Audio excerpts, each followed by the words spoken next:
Welcome to Capital Dialogue. I'm Bob Priddy with the Missourinet and the Missouri Channel. We're glad to have you with us on our program today. The Missouri General Assembly is back in session, and that means we have about 4.5 months of action by the folks who are at this table and their colleagues in determining what new laws are being suggested for the governor to sign. Whether he signs them is an entirely different issue, and we're not going to talk about that today. We're going to talk about what some of the issues are that should be going to him, perhaps, by the middle of May when they get done. Our four guests are two from the Senate, two from the House. On my far left is Senator Victor Callahan, who is from Independence, and he is the Senate Minority Leader, minority in this case meaning the Democratic Party. Next to him is Rob Mayer from Dexter, the President Pro Tem of the Senate. He's the guy who is in charge of the show. On my immediate right is Representative Tishaura Jones, who is from St. Louis. She is the Assistant Minority Leader in the House. And next to her is Representative Tim Jones, who is from Eureka, and he is the Minority Leader, the Majority Floor Leader in the House.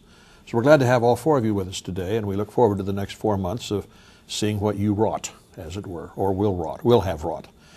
Let's talk about the parties and what it is they hope to accomplish in this legislative session first. The majority Republicans have a platform and have a package of things that you want to get done.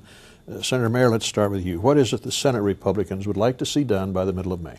Well, there's some things we'd like to get accomplished early on during this legislative session. Some pieces of legislation that we believe that will create a better business climate for business and industry here in Missouri. One piece of legislation that we'll work on will deal with workers' comp reform. We've seen situations where employees in the workplace have not only filed workers' compensation suits, but also have filed civil suits against co-employees. So we're going to deal with an issue that we term co-employee liability, because employees don't buy liability insurance to deal with those kind of accidents. And in the past, for the most part, the workers' compensation program has been the exclusive place for workers to get their remedies. Also, we feel like, as Republicans, that here in Missouri, regulations are still too onerous, too burdensome on businesses. We've got a piece of legislation that Senator Bob Dixon has sponsored that will hopefully streamline the regulation process and hopefully eliminate some unnecessary regulations.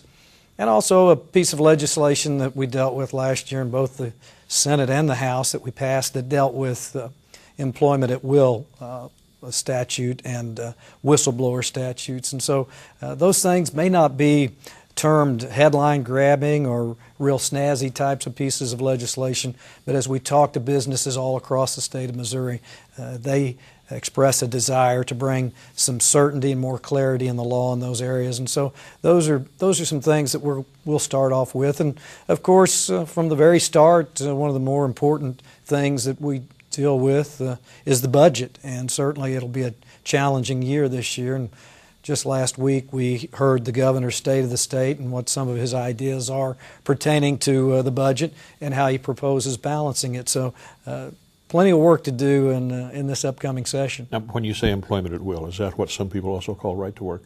No, employment at will is actually it's also has a subdivision, the whistleblower law, where people blow the whistle on their employers, and we don't in any way want to keep that from happening. We want employers and industries and employers to run their businesses under the law and under the regulations. But there's some unclearness about just exactly where the law lies at this time, and we believe if we can bring some clarity to it.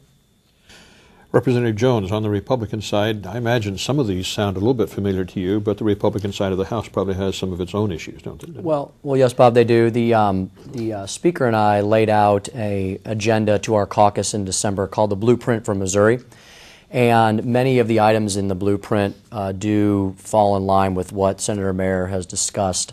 That has been broken down into 4 subcategories: Missouri taxpayers, Missouri jobs, Missouri values, and Missouri schools. And under each one of those categories, we have several specific pieces of legislation that we hope as a House, the majority party for sure, but on a couple of those issues we believe there'll be some bipartisan consensus, especially in the area of addressing some of the problems in our failing Missouri schools. The Senator has laid out many of the items that we're concerned about that are creating an unstable business climate in our state, having to do with the workers' compensation issues. Also, the Second Injury Fund is involved in that category. Small, mid, and even large-sized businesses have said that these types of items are starting to affect their bottom line, and unless we correct some of these mistakes that have occurred, mainly from some judicial decisions over the past few years, they're going to continue to have a lot of uncertainty, and uncertainty in business is the wrong thing to have at any time, but especially during these tough economic times. Representative Tishaura Jones, from the Democratic perspective, tell me what the Democrats are up to, given the fact also that in both chambers the Democrats are widely outnumbered, so how much can you really expect to get done with your priorities? Well, as the other Representative Jones mentioned, there are some areas where we do agree, and that would be education. For example, I'm sponsoring a bill related to charter school accountability that Representative Jones is a proud co-sponsor of, as well as the Speaker and other leadership. But we also want to take a look, at least on the Democratic side. We also met during the interim to find areas where we can address, and we'd like to address, the poverty in the state of Missouri, which is just huge, related to the economy. We also want to address, of course, good public schools. We want to make sure that workers' rights are kept intact, as well as addressing stable revenue sources for the state of Missouri. And we've introduced year after year the streamlined sales tax. Representative Margot McNeil has introduced it every year, that would collect sales taxes from internet purchases, which we currently don't do. In the Senate side, Senator Callahan, what do the Democrats look for over this year? Well, I think our position is that we need to build on the momentum we have going with jobs, in job creation in Missouri. 2 years ago, and it was just announced a few months ago, the Ford Motor Company is making a $1.3 billion investment. To give you the scale of that size, that's twice the investment of Arrowhead and Royal Stadium. Bob, not only will that retain the current jobs, it will add 1,700 jobs, plus everybody who manufactures the glass, the upholstery, and all those other things. And we want to build on that success. And we recognize that we can't create prosperity by paying workers less and by making it easier for those workers to be fired. So I sense there's already some conflict here between when you talk about making it easier for workers to be fired, some conflict with some of the things that Senator Mayer was just talking about. Well, I think Senator Mayer is aware that there's a careful balance you have to reach in a whistleblower. Often a whistleblower is somebody who steps forward, who sees something wrong, and it shouldn't be easy to fire that person, because that's why we know about, whether it's Enron to the tobacco industry, they were all whistleblowers, and we have to reach a very careful balance. And I know in a bipartisan way we can probably achieve that. My concern on workers' comp is really if a company knew that asbestos caused mesothelioma, we shouldn't let that person who's in their 60s or 70s have the workers' comp system essentially pay for their funeral and that's it. We should not reward the wrongdoer. Well, those are some of the issues that we'll be talking about and that they will be talking about during the legislative session. We'll be back with more in a minute. Has anyone ever said, you're the picture of health? You look healthy and you feel fine. But that may not be the full picture. Colorectal cancer is the #2 cancer killer. It doesn't always cause symptoms, but it can be prevented. Get screened. Make sure you are the picture of health. To learn about screening in St. Louis, call 314-879-6392. That's 314-879-6392. All across Missouri, people are making a difference. AmeriCorps, providing resources to meet human needs. Vista, building better communities. Learn and Serve, promoting the service of youth. Senior Corps, sharing wisdom and experience. Make a difference, be a volunteer. This message brought to you by the Missouri Community Service Commission. For more information, visit movolunteers.org or call 877-210-7611. We're talking about the legislative session of 2012 on this edition of Capitol Dialogue. It has just started as we record this program. It's been underway a couple of weeks, and we now have defined some of the issues in the first segment of the program. I want to thank Senator Callahan for confirming for me that it was President Coolidge who once said the business of America is business, and it sounds very much as we went around the table here that in this legislative session the business of Missouri is business based on the topics that we have brought up. Is this going to be largely, Representative Tim Jones, a business legislature? Well, I think it has to be, and if it was not, we would not be living up to the responsibility that the voters are and the citizens of the state are counting on us to perform. Nationally, as well as here in Missouri, we continue to suffer under some difficult economic times. And the parties definitely have some different philosophical differences on where we should go. However, I do believe there's quite a bit of common ground. The representatives in our state tend to try and work together at the end of the day. I think you're going to see several bills filed in the House where both myself and the minority leader, Representative Mike Talboy, are going to co-sponsor in the area of job creation and economic development. We want to continue to not only make sure that government lives within its means and that the taxpayers are getting the bang for their buck, but that we also keep Missouri competitive with all the other states around us that we compete with every single day for every single job here in the heartland. Representative Tishaura Jones, do you have any fears that the whole business effort issue or emphasis will overwhelm all of the other issues that you talked about earlier that are non-business particularly? I think they're all kind of interrelated, and especially when you think about education. If we don't address our education issues in the state of Missouri, we won't have any workers to put in the business if we make the business environment more friendly. So we have to take a look at everything and how it all works together.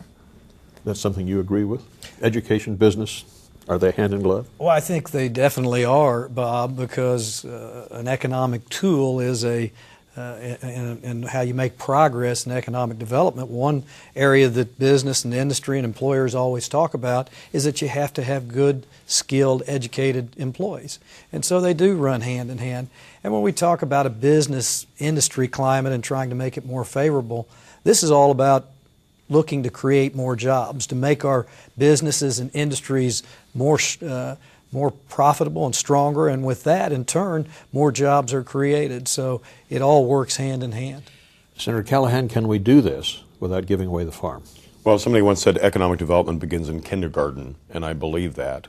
I think that the foundation of our success is job training, worker training, and also the educational system that we have in the state to support that, whether that's elementary or secondary education or higher education as well.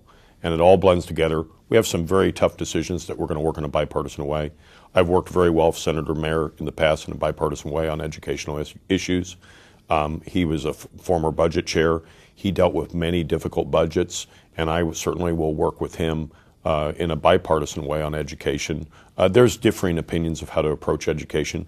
We need to entertain those ideas, but we also need to, at the end of the day, build that foundation for this state's success. When it comes to money and education, the governor in his State of the State message indicated extra funding for the school foundation formula, but still not getting us up to where the law would want us to be, and cuts in higher education.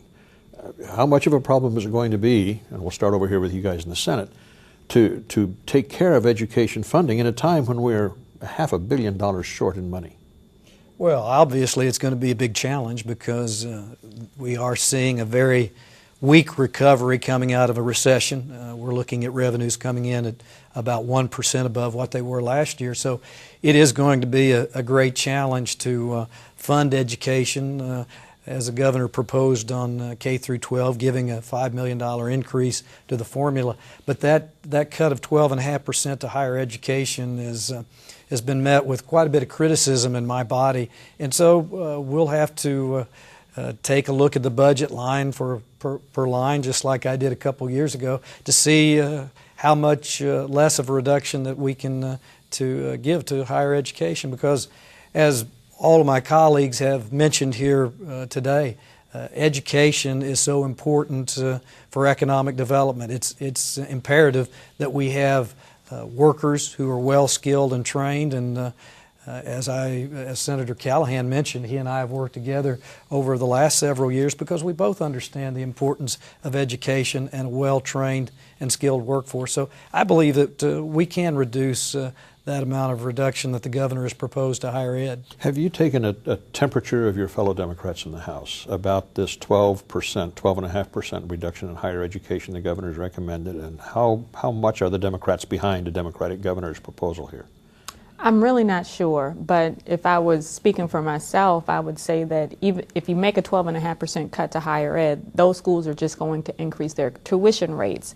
And we saw that when Governor Nixon was elected, that they held their tuition standard for the first 2 years of his term, and then were able to finally make an increase. So, you know, if it's not going to be a cut from the state, they're going to have to be able to make it up somewhere else. But we don't want higher education to become so expensive that the kids that we're training from K through 12 won't be able to afford to go to college. So, you know, it's almost like you're robbing Peter to pay Paul, or you try and fix one thing and everything else blows up. So it's a hard balance. The appropriations bill started in the House, Representative Tim Jones. So if you were to bet right now, when the House passes the final appropriations bills for elementary and secondary and higher education, what are we likely to see? Well, I think the House is going to have a difference of opinion of continuing to go back to the well of higher education. And I think you're going to see a budget that is not significantly different across the board from what the governor proposed, but there's definitely going to be some different priorities put into place. And the Speaker and I know, are on the same page on this. Anytime the issue of school funding comes up, we're going to not only address that issue, but we're going to turn the conversation to substantive school reform as well, because we're going to continue to make the argument that the conventional wisdom of simply dumping more money into public education has not yielded the results that many have alleged it would over the last 40 years. Over the last 40 years, we have an incredible increase in education funding, billions and billions of dollars in excess of where we're even required to do it under our state constitution, and that's been the trend nationally. The problem, though, is substantively, you have not seen an increase in test scores. So we should continue to appropriately fund our public education schools, but we should also look at what are we getting for that money? What is the substantive performance? What we've been doing over the last few decades has not worked. You're going to see a bipartisan movement, whether it's with charter school expansion or teacher accountability or addressing other issues of choice, in giving parents the opportunity to really be weighing in on the front lines, especially in these areas of the state where we have failing schools. You brought up teacher accountability. We have about a minute left. What do you mean by teacher accountability? How do you measure that? Well, that is something we're going to have to see what comes out of those education committees. There's a number of different ways. There's a number of different bills on that subject that have been vetted across the country. Some states have already passed. So I'm looking forward to that conversation. There's going to be a pretty large debate on that issue, both in the House and in the Senate, and the governor mentioned it in his State of the State. Now, some of those accountability issues is end of teacher tenure that's been proposed. Your party going to go along with end of teacher tenure? Absolutely not. I can definitely take the temperature of most of my caucus, and they would not be in favor of eliminating teacher tenure. However, just as Representative Jones mentioned, we have to look at ways to make sure that we're getting the best bang for our buck. When we spend $30,000 per prisoner, but we only spend $6,000, which is the adequacy target for the state of Missouri, what are we getting for that money? And we have to take a long, hard look at it, though. I think we should have the discussion. Definitely think we should have the discussion. We'll have more when we come back in a minute. I don't miss my car, and I feel safe when I ride this bus. A little over a year ago, I got my car demolished. So I gave up on driving, and I'm their best customer. I go everywhere on that bus 5 days a week. That's just part of my life now. I enjoy the camaraderie. The drivers are really good drivers, and they look after us. I just feel safe when I ride this bus. To find out how rural public transportation can put more life in your day, just give us a call. Mayday, mayday. I need help. Vessel in distress. This is the United States Coast Guard.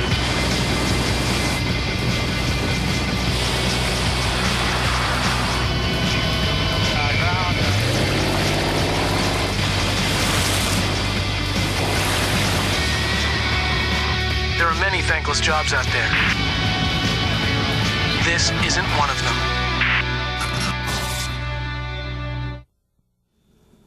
couple of issues before the General Assembly this year that are key issues that we haven't talked about so far: transportation and energy. We're going to start talking out in this segment about transportation a little bit. The Transportation Department is talking about what to do about Interstate 70 and how to pay for the massive costs of rebuilding that oldest of our interstate highways. Toll road, gas tax increase, who knows? I'll start over here on this side. What do you see as the answer to the funding problems of transportation, especially the roads and bridges part of transportation, Senator? There's no doubt it's a difficult question, and one that has no easy answers. We've had a pretty good run as a state. The Department of Transportation has done a good job the last 4 or 5 years in bringing more road projects to different areas, making needed maintenance work, and now they find themselves in a position where they don't have a lot of funding. And so Senator Kehoe had come to me early in the session, actually prior to the session, and talked about this proposal over on I-70, privatizing that highway from St. Louis over to Kansas City. And I thought it was worthy of discussion, and I think it's worthy because if we don't get something accomplished this year in the way of providing a funding mechanism for MoDOT to expand highways and road projects, why it's good to get started. And so we'll talk about it. I don't know just exactly where all my colleagues stand on the issue, but it's important enough that we need to start the discussion. Toll roads or the privatization of certain roads certainly is within the realm of possibilities, though it's going to be difficult to get it done. Senator Callahan, at the end of every week and the start of every week, you drive on Interstate 70 to get here and go home. Yes. How would you feel about paying a toll? Well, I think the problem with toll roads, I agree with Senator Mayer that it is a very worthy discussion, and it requires, in my view, a comprehensive approach to transportation needs in the state. The problem with the idea that's been floated about toll roads, it merely fixes I-70 alone, and it's not a comprehensive plan. Now, I-70 is certainly important to the economic vitality of the state and for commuters, but I would not want voters to think that they have solved the transportation problem. Just like when we allowed gaming casinos, some voters were under the impression that that would solve the education problem. I don't want that misimpression. And most importantly of all, in the current proposal, the voters are actually excluded from that process. And I don't think that any comprehensive transportation plan should exclude the voters. Representative Tim Jones, where do you think you and the House, and especially the House Republicans, come down on transportation funding? How do we solve the problem? Well, as the senators have pointed out, we're at the very beginning of a major, long discussion. And I do hope Missourians have noticed the improvement we've seen in the last 10 years on our roads and bridges. We're a unique state in the sense that, given our size and geography and population, we have an extraordinary amount of roads and bridges. And it takes a lot to maintain them. And we're now at the end of a funding stream that we've had for the last few years. So now we have to come up with a new solution. And of course, we're having to do this against the backdrop of everything else we've discussed, which is a very difficult, challenging economy. So I'm looking at a lot of my colleagues who live along that I-70 corridor, both in the House and the Senate. They're going to have to be on the front lines of this.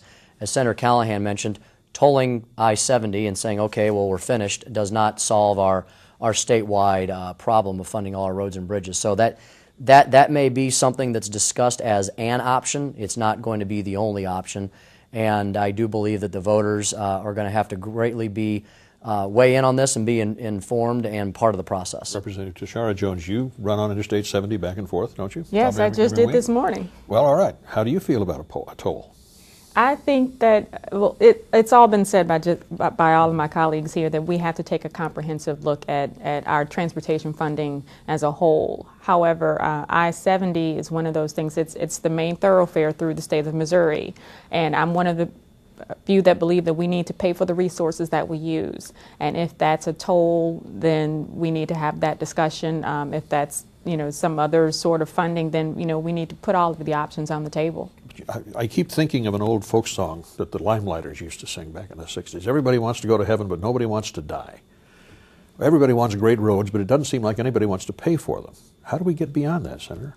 Well, as I mentioned earlier, you have to start somewhere. And so I would believe that this discussion in privatizing I-70 would gain the attention of the general public and put them on notice that there are going to be some challenges in the future if they want to have the kind of roads that they've demanded in the past and that MoDOT has provided. So I think it's a good starting point. Now, as Representative Jones pointed out, I believe that MoDOT has done a good job the last 7, 8, 10 years in providing maintenance on existing roads and some new projects. And now they're at an era where they're going to have to look for more funding. And I don't believe at this point in the state's history that most Missourians are that disappointed in our roads. They feel pretty good about them. But as was pointed out, I-70 is one of our major thoroughfares, highways across the state of Missouri. There's a lot of traffic that goes up and down that road. So it's good to start the discussion. There's other things out there, obviously, that can be used to bring more revenue in. I don't think those are acceptable at this time. I don't think anyone wants to see an increase in the sales tax nor an increase on their gasoline tax. But I think it's important to get the discussion going, and in a year or two, maybe the public will sense the need to address this funding issue. We have about a minute and a half left. So, Senator Callahan, how do you change the non-tax climate in Missouri? Well, I think the recession has caused a lot of people to reevaluate how they look at government, how they look at their own budget. And one thing Senator Mayer alluded to, MoDOT deserves a great deal, our transportation department deserves a great deal of credit for the last couple of years in particular, not just the last decade, of finding cost savings to keep every dollar that they can go on resurfacing roads.